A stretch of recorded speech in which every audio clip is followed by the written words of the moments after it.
জন্য ছিল ওর বড় অভিমান। দুধ খেয়ে খুঁজতে থাকে মিথ্যে পরিচয়। হাসি যখন হলো ওর আশা, ভেঙে গেল ওর মান, সত্যি খুলে দিল ভেতরের অজ্ঞান। শিকার যখন ও করল নিজেকে, মিটে গেল সব ঝড়। নিজস্বতাই হলো সব থেকে মূল্যবান, এটাই হলো আসল সম্মান।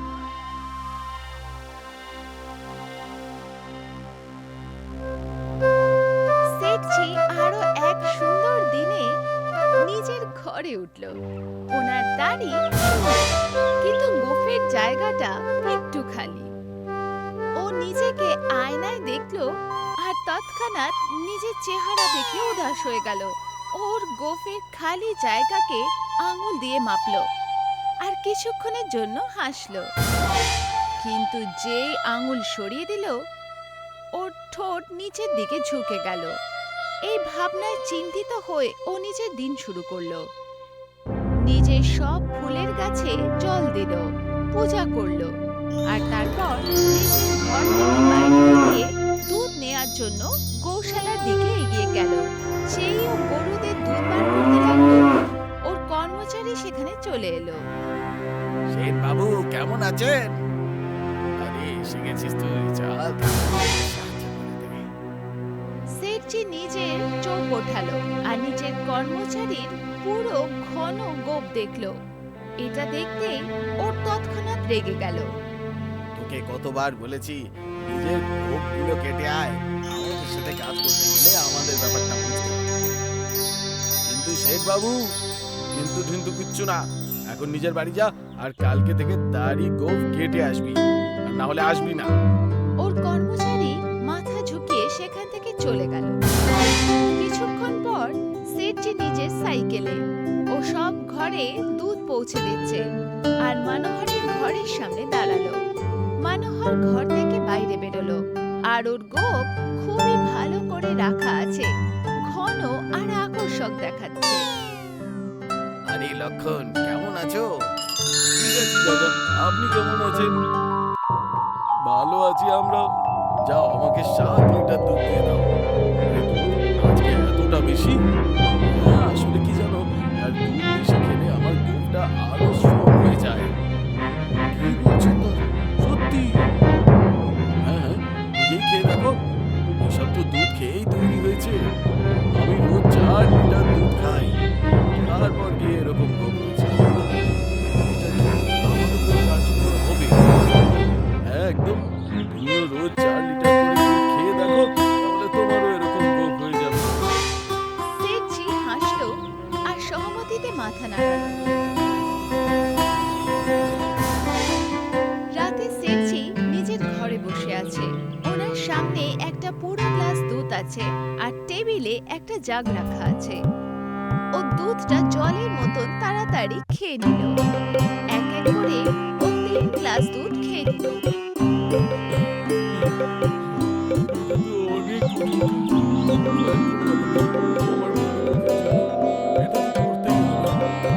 সেঠজি অনিচ্ছা সত্ত্বেও আরো 3 গ্লাস দুধ খেয়ে নিল। মোট 4 লিটার শেষ করলো আর তারপর ভারী পেট নিয়ে শুতে চলে গেল। এরকম ভাবেই প্রত্যেক দিন সেঠজি দুধ খেতে লাগলো। ও প্রত্যেক দিন দুধ খাওয়ার পর নিজের গোপ দেখত, কিন্তু উনি কোনো পার্থক্য দেখতে পেলেন না। আর তারপর এক সন্ধেবেলায় সেঠজি পুরোপুরি উঠে আর পেট ভারী নিয়ে রাস্তায় চলছে। ওর পা ভারী হয়ে গেছে। রাস্তার ধারে কিছু গ্রামবাসীরা, যেখানে মনোহরও আছে, সেখানে দাঁড়িয়ে আছে, কিন্তু ওরা সেঠজিকে দেখলো না। আরে তুমি জানো কি, শেঠকে আমি কি বলে পাঠিয়েছি? কি দাদা? ওই দিন আমার ঘরে কিছু অতিথি এসেছিল আর ও দুধ দিতে এসেছিল, আর আমি ওকে বলেছি এই দুধটা আমি ভালো গোপের জন্য খাই, আর তারপর থেকেই ও রোজ 4 লিটার করে দুধ খায়। দাদা সঠিক করেছেন আপনি, তার জন্যই তো বলি আজকাল ও এত দুধ কেন খাচ্ছে। আরে ও তো এটাও জানে না যে দুধ খাওয়ার সাথে এর কোনো যোগাযোগ নেই। সবাই এই ব্যাপারে হাসলো, সেঠজি ওদের কথা শুনে নিল আর তৎক্ষণাৎ দুঃখী হয়ে গেল। ওর ভালো লাগলো না যে বাকি গ্রামের লোকেরা ওর ভালো আর ঘন গোপ না ওঠার জন্য ওর মজা ওড়াচ্ছে। ও তৎক্ষণাৎ বেইমানি বুঝতে পারলো। সেঠজি চোখে জল নিয়ে দৌড়াতে দৌড়াতে ঘরে ফিরল। ও মাটিতে বসেছিল, নিজের হাত বিছানায় রেখে জোরে জোরে কাঁদতে লাগলো। হে ভগবান, আমার সাথে কেন এরকম করলে? কেন লোক আমাকে নিয়ে এরকম মজা করে? কেন আমার অন্যান্য পুরুষদের মতন লম্বা আর মোটা গোঁফ নেই? ও লাগাতার কাঁদতে লাগলো আর রাতে শেষ হয়ে গেল। চাঁদ আকাশে আস্তে আস্তে লুকিয়ে গেল। রাতে সেঠজি নিজের বিছানায় শুয়ে আছে আর ওনার চেহারায় চোখে জল শুকিয়ে গেছে। এক চমৎকার হলো, ওনার গোঁফ লম্বা আর ঘনভাবে গজাতে লাগলো। শুতে শুতে ওনার চুলকানি হলো, কিন্তু বেশি মন দিলেন না, কারণ উনি গভীর ঘুমেছিলেন। পরের দিন সকালের শুরুতে সেঠজির চিৎকার দিয়ে শুরু হলো। দেখা দিল যে সেঠজির চেহারায় গোঁফ অনেক বেড়ে গেছে। ও আয়নার সামনে দাঁড়িয়ে আছে আর ওনার ঝুলে একদম ঢেকে গেছে, যেটা কিনা এত লম্বা যেটা কিনা মাটি অবধি ঝুলছে। হে ভগবান, আমি এটা কি দেখছি? এটা কি সত্যি? আমার তো বিশ্বাসই হচ্ছে না। আমার গোঁফগুলো এত বড় হয়ে গেল কি করে রাতারাতি? এটা কি ওনার দুধ খাওয়ার কথাটা একদম সত্যি হয়ে গেল? না না, এরকম হতে পারে না। যদি হতো, তাহলে ওনারও এরকম গোঁফ হতো। সেঠজির যে লম্বা বড় গোঁফ দেখে গর্বের সাথে হাসলো। এবার দেখবো আমি, এবার সবাই আমাকে কি করে ভাঙায়। সেঠজি হাসতে হাসতে নিজের গোঁফের ওপরে হাত বোলালো। সব লোক চমকে গেল। সবার চেহারায় অবাক হওয়া পরিষ্কার দেখা যাচ্ছে, যেন ওরা প্রথমবার একদম নতুন কিছু দেখছে। আমরা বুঝতে পারি এটা আর কেউ নয়, বরঞ্চ সেঠজি, যে এখন নিজের লম্বা আর ঘন গোঁফের সাথে চলছে। উনি নিজের গোঁফের দুটো অংশ ঘুরিয়ে গোল গোল করে গুটিয়ে আর সেটা মাথায় কাপড় দিয়ে জোরে বেঁধে রেখেছে। লোকেরা এই দৃশ্য দেখে চমকে উঠল আর এটা বোঝার চেষ্টা করলো যে রাতারাতি ওনার এত লম্বা আর সুন্দর গোঁফ কি করে পেল। এর মাঝে মনোহর ওদের ওখানে এলো। আরে লক্ষণ, এটা কি? তোর এত বড় বড় গোঁফ কি করে? ভুলে গেছেন নাকি দাদা? আপনিই তো বলেছিলেন যে রোজ 4 লিটার করে দুধ খেতে, তাহলে এরকম লম্বা মুছ হবেই। কিন্তু আমি তো কি, না না, কিচ্ছু না।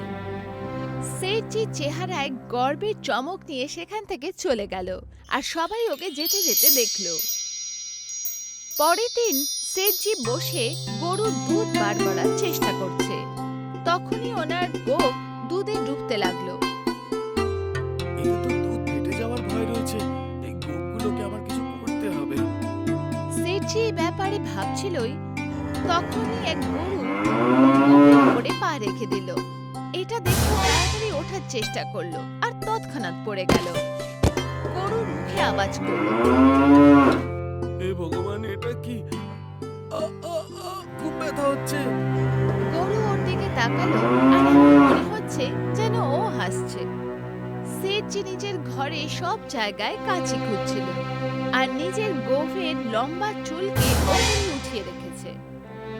জানি না এই কাঁচিটা কোথায় চলে গেল, আর বাঁধার কাপড়টাও দেখতে পাচ্ছি না। এরকম করে তো আমার জন্য খুব কঠিন হয়ে যাবে। সেঠজি যখন এই ব্যাপারে ভাবছিল, তখনই উনি টেবিলের ওপরে রাখা কাঁচি দেখতে পেল। যেই সেঠজি আগে এগিয়ে কাঁচি নিতে গেল, ও নিজেরই গোঁফের ওপরে পা রেখে দিল। পায়ে লেগে গিয়ে উনি মাটিতে পড়ে গেলেন আর উনি দিনেই তারা দেখতে লাগলেন। কিছুক্ষণ পর উনি কাঁচি হাতে নিয়ে আয়নার সামনে দাঁড়িয়ে আছে। উনি এক হাত দিয়ে গোঁফ ধরে আছেন আর অন্য হাত দিয়ে সেটা কাটার চেষ্টা করছে। উনি সফল হয়ে গেলেন আর তৎক্ষণাৎ সেই লম্বা চুলকানি গোঁফের মুক্তি থেকে আরাম পেল। উনি ঘুরে বসের দিকে চলতে লাগলো। তখনই ওনার চেহারে তীব্র ঝনঝনাট হলো আর এক্ষুনি কাটা গোঁফ আবার নিজের পুরনো লম্বা হয়ে গেল। সেঠজি এবার অবাক হয়ে গেল। উনি কিচ্ছু বুঝতে পারলেন না যে কি হচ্ছে। উনি বসে ভাবতে লাগলো আর চিন্তায় পড়ে গেল। সব জিনিস ভুলে পরের দিন শেঠজি নিজের সাইকেল নিয়ে পুরো গ্রামে ঘুরতে লাগলো আর প্রত্যেক জায়গায় দুধ পৌঁছে দিল। ওনার গোফ অনেক বেড়ে গেছে। এখন উনি যেই কাপড় দিয়ে সেটা বেঁধে রাখতো সেটা থেকেও বাইরে বেরোতে লাগলো। উনি দুধ পৌঁছানোর জন্য অনেক ঘরে থামলো। দুপুর অবধি ঘর ফেরত এলো। লম্বা গোপের টানের জন্য ওনার চেহারা ফুলে গেছে, গাল আর পুরো চেহারা যেন ফুলে গেছে। ওই দিন কিছুক্ষণ পর মনোহরের বউ ওনার কাছে এলো আর দুধের বাটি দেখালো। দুধে একটা চুলের ঝোলা দেখা গেল। মনোহর অবাক হয়ে গেল আর তৎক্ষণাৎ রেগে গিয়ে উনি বাটিটা ধরলেন আর সব প্রতিবেশীদের দেখালেন। এই লম্বা গোপগুলোর কারণে আজকে লক্ষণের দুধে আমি চুল দেখতে পেয়েছি। কি বলছেন দাদা, সত্যি? আর তা নয় তো কি, একবার দেখো তুমি, এত বড় গোপ থাকার জন্য ওরই তো আছে। হ্যাঁ দাদা, আপনি ঠিক বলছেন। এরকম হলে তো বাড়ির লোক অসুস্থ হয়ে পড়বে। আমাদের সবাইকে মিলে ওর দুধ নেওয়া বন্ধ করতে হবে। সঠিক বলেছেন দাদা। মনোহর রাগের চেহারার সাথে মাথা নাড়ালো। পরের দিন শেঠজি নিজের গৌশালা পরিষ্কার করছিল। তখনই ওনার কর্মচারী এলো। আরে এসে গেছিস তুই, চল এবার আমার সাহায্য কর। বাবু, আজকে থেকে আমি আর কাজে আসবো না। কি? কেন? কি হয়েছে এমন? গ্রামের সবাই আপনার গোয়ালের দুধ নিতে চাইছে না। হ্যাঁ, কিন্তু কেন? কালকে মনোহর বাবুকে আপনি যে দুধটা দিয়েছিলেন তাতে আপনার গোপের চুল ছিল, আর উনি এটা গোটা গ্রামবাসীকে বলে দিয়েছেন। আর তখন থেকে সবাই আপনার দুধে গেছে আর সবাই আপনার দুধ নেওয়ার জন্য নিষেধ করে দিয়েছে। এটা কি হয়ে গেল? আমি তো সব সময় পরিষ্কার পরিচ্ছন্নতার উপর নজর দিয়েছি, কিন্তু এই গোপগুলো তো আমার জীবনটা বরবাদ করে দিচ্ছে। শেঠজি নিজের মাথা ধরে নিল আর তারপর কাঁদতে লাগলো। কিছুক্ষণ পর শেঠজি বাড়িতে বসে আছে আর সর্বজনীন অপমান আর এই কারণে ব্যবসার ক্ষতির জন্য উনি কাঁদছিলেন। তারপর উনি নিজের বাবার ছবির দিকে দেখলেন আর তার সাথে কথা বলা শুরু করলেন। বাবা, তোমার গোপও তো এত লম্বা আর মোটা ছিল, কিন্তু তোমার সাথে তো এরকম হয়নি। কিন্তু আমার সাথে এরকম কেন হচ্ছে? আমার মনে হয়েছিল এই লম্বা গোপগুলো আমার পরিচিতি সম্মান বাড়াবে, কিন্তু এ তো আমার বরবাদের কারণ হয়ে দাঁড়াচ্ছে দেখছি। এবার আমি কি করব? যেই ও ছবির সামনে দাঁড়িয়ে নিজের স্থিতির ওপর কাঁদছিল, উনি নিজের ঠোঁটে একটা ঝনঝনা ব্যথা অনুভব করলেন। উনি দেখলেন যে ওনার গোপ আরো বাড়তে লেগেছে আর এটা দেখে উনি ভয় পেয়ে গেলেন। না না, আর না, আমার দরকার নেই এত বড় গোপ। ভগবান, আপনি কি শুনতে পাচ্ছেন? ওনার গোপের চুল পুরো ঘরে সাপের মতো ছড়িয়ে গেল। সেই ও সেটাকে জড়ো করতে লাগলো, ওটা আগের থেকেও দ্রুত বাড়তে লাগলো। এই সময় ওনার কর্মচারী এলো আর শেঠজির অবস্থা দেখলো। শেঠজি পুরোপুরি নিজের কালো গোপের মধ্যে খুলে গেছে। শেঠ বাবু, এটা কি হয়ে যাচ্ছে? আরে ভালো হলো তুই দেখে নিয়েছিস। দেখ না কি হচ্ছে আমার সাথে এখানে। সে তো দেখতেই পাচ্ছি শেঠ বাবু, কিন্তু এসব হলো কি করে? যখন ও এসব কথা বলছিল তখনই ওনার গোপের একটা ঝোলা ওনার কর্মচারীর পায়ের চারপাশে জড়িয়ে গেল। ও মাটিতে পড়ে গেল। এটা দেখে ওনার কর্মচারী পুরোপুরি ভয় পেয়ে গেল আর সেখান থেকে পালিয়ে গেল। গোপের ঝোলা লাগাতার বাড়তে লাগলো আর তারপর শেঠজি অজ্ঞান হয়ে গেল। রাত্রিবেলা যখন ওনার জ্ঞান ফিরল, উনি দেখলেন যে উনি ওনার গোপের চুল দিয়ে ঘেরা। উনি হঠাৎ উঠলেন আর চারপাশে দেখলেন। ওনার চোখে আবার চোখের জলে ভরে গেল। তখনই ওনার সাথে কেউ কথা বলল। জেগে আছো? বাবা, তুমি? ওনার বাবার ছবি থেকে চকমকে আলো বেরোলো আর ওনার আত্মা বাইরে বেরোলো। সোজা ওনার সামনে দাঁড়িয়ে রইল। শেঠজি তাড়াতাড়ি উঠলো আর হাঁটু গেড়ে বসে পড়ল। ওনার কাছে এই স্থিতি থেকে বাইরে বেরোনোর বিনতি করলো। বাবা দেখো না আমার সাথে এসব কি হচ্ছে। আমি তো শুধু একটা বড় আর লম্বা গোপের জন্য প্রার্থনা করেছিলাম, কিন্তু এটা তোমার সাথে এই কারণে হয়েছে কারণ তুমি কখনো নিজেকে সহজভাবে স্বীকার করোইনি। আমি চিন্তিত ছিলাম বাবা, গ্রামের লোকেরা আমাকে নিয়ে খুব মজা আর ঠাট্টা করতো, এই জন্যই আমি এসব ভেবেছিলাম। মনে করো আমি তোমাকে ছোটবেলায় কি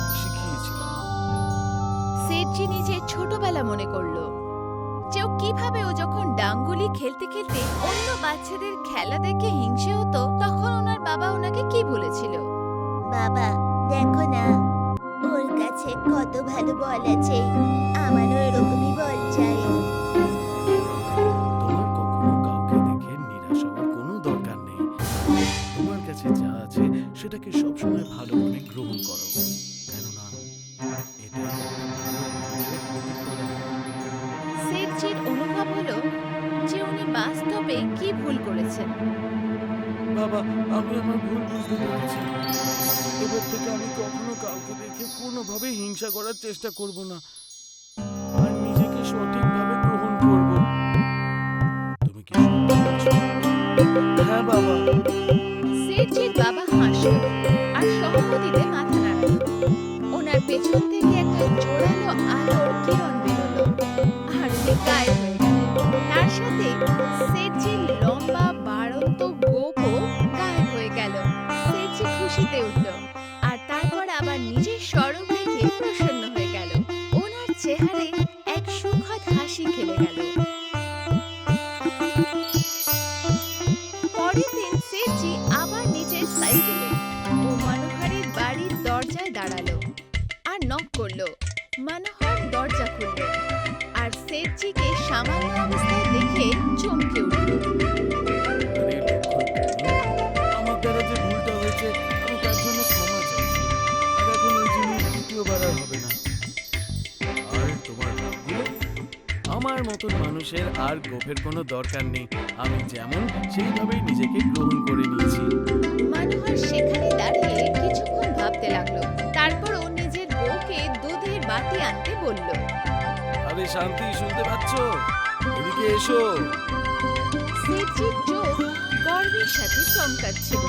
কিছুক্ষণ পর শেঠজি নিজের সাইকেলে যখন ও দুধ পৌঁছানোর জন্য আরো একটা ঘরের সামনে দাঁড়ালো, উনি নিজের স্টিলের মাপ নেয়া গ্লাস বার করলেন।